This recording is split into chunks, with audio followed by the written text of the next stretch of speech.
நான் டாட்டாவோட பழகின போது ஒரு முடிவு பண்ணிட்டேன், நமக்குன்னு நம்ம வச்சுக்க கூடாது, அது தொந்தரவு. அதனால நான் ஏதாவது வச்சிருந்தாலும் அதை பொதுமக்கள் நலமைக்காக உயிரெழுதி விட்டுட்டு தான் போவேன். நமக்கு எதுவும் வர வேண்டியது. நான் என்னுடைய மகனை ஆர்வர்ட்ல படிக்க வச்சு இந்திய படிக்க வச்சிருக்கேன். என்னுடைய பேரை நல்லா படிக்கிறான், பேத்தி நல்லா படிக்கிறா.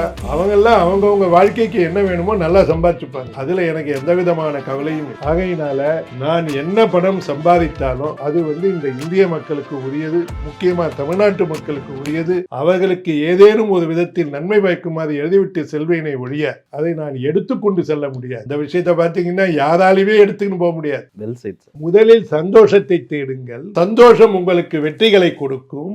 அந்த வெற்றிகள் உங்களுக்கு செல்வத்தை கொழிக்கும். மக்கள் என்ன நினைச்சுக்கிறாங்கன்னா தவிர, செல்வம் வந்தால் நான் சந்தோஷமாக இருப்பேன், சந்தோஷம் வந்தால் என் உடல்நிலை தன்றாக சரியாகும். அது மிகப்பெரிய தவறு. தொழிலதிபர்கள் சாதாரண மனிதர்கள் தாங்க. தொழில் முனைவதினால் அவர்களை அதிபர்கள் என்று சொல்லுகிறீர்கள், அவ்வளவுதான். அவங்க என்ன இந்தியனா சந்தேனா? தொழிலாளர்களும் தொழிலதிபர்களும் ஒண்ணுதான். இவன் வெற்றி பெற்றான், அதால் தொழிலதிபர். வெற்றி பெறாத காரணத்தினால் அவன் தொழிலாளி ஆகிறது. உங்களுக்கு ஏன் சார் இவ்வளவு கன்சர்ன்? இவங்க மேல ஏன் இவ்வளவு அக்கறை? மக்களுக்கு ஏதாவது பண்ணணும்னு ஏன் நினைக்கிறீங்க? ஏன்னா நானும் பார்ட் ஆஃப் இட் இல்ல. அவர்களுக்கு இன்பத்தை கொடுக்க வேண்டும் என்று நினைக்கின்றேன். நீண்ட ஆயுளை கொடுக்க வேண்டும் என்பதற்காக எடுத்து சொல்லுகின்றேன். எப்படி செய்ய வேண்டும் என்று அவர்களை கைகோர்த்து செல்ல விரும்புகிறேன். இதெல்லாம் ஒரு இயற்கை தானே. செகண்ட், ஐ ஆம் பார்ட் ஆஃப் தம் இல்ல. சிவசங்கரன் யாரு? மொழியால் தமிழன், உணர்வால் இந்தியன், எண்ணங்களால் இந்த உலகத்தை சார்ந்த. நான் ஊரை கூட்டி தேரை இருக்க விரும்புகிறேன். இதில் என்ன தவறு? நான் எந்த அரசியல் கட்சியும் சார்ந்தவன். எனக்கு எதிரிகள் இங்கே இல்லை. எதிரிகள் என்று யாராவது சொன்னால் அவர்களுடன் நண்பர்களாக்கி நான் ஒத்துப்போக தயாராக இருக்கேன். சோ எனக்கு என்ன பிரச்சனை? கருப்பு உளுந்துக்கு ஈக்குவலான